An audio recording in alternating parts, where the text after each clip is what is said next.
Hi, this is Cant for Plugin Boutique, and in this video we're going to look at how we can recreate the synth line from Paul McCartney's Wonderful Christmastime.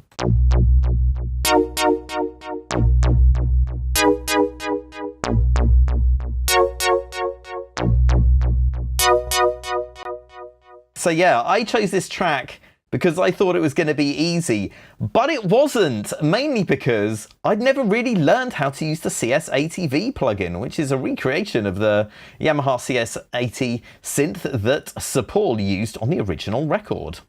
So I took the opportunity to learn how the synth works. It's pretty intimidating because it's got a little bit of a weird architecture, but fundamentally it's pretty simple. So let's have a little look at how the synth works and how the sound works as well. Oh, we better take those effects off before we start mucking about with this. Okay.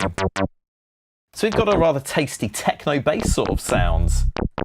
So how is this created? Well, the CS80V has two oscillators.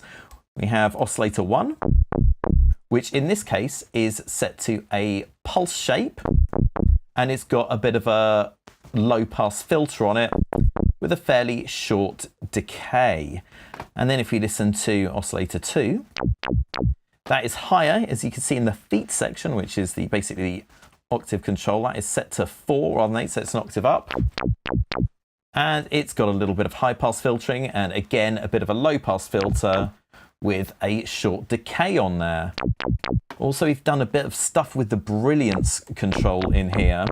You mix them together, it sounds like that. The brilliance control controls how it sounds in the lows compared to the highs, which is obviously important in this track because you're skipping from your low notes to your high chords.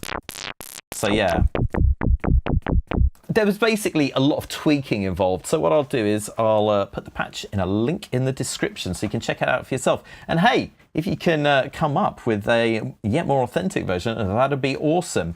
So we have our CS80V patch. It's playing the part here. It's pretty simple.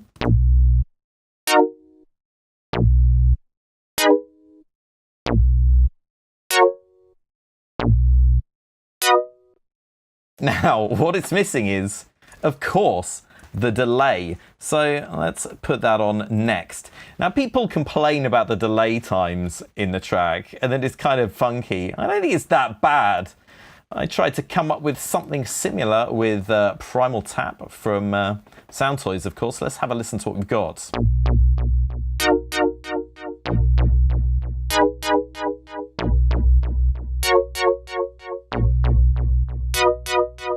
There you go, pretty simple. I just set it to half the beat. I mean, what you could do is, you know, go a bit, set the time, and you could go for something a bit wonkier if you're after that old school feel.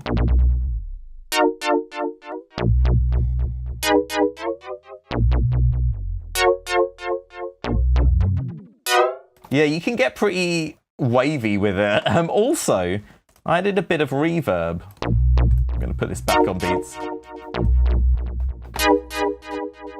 after the delay.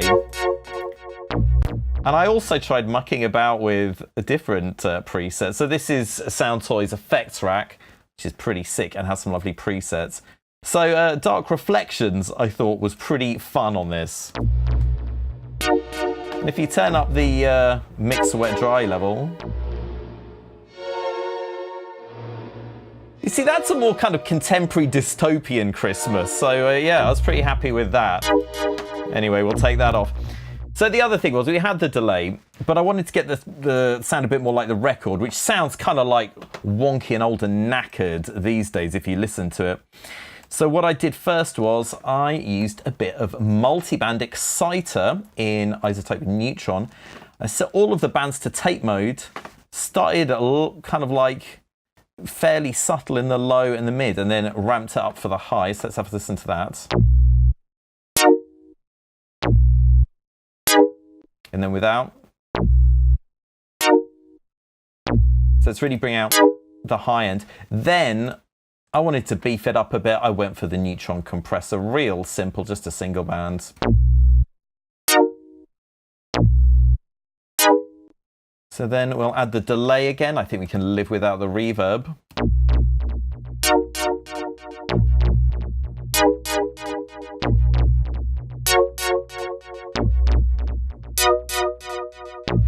Yeah, so my mucking around with the delay has totally destroyed the effect, but you get the idea.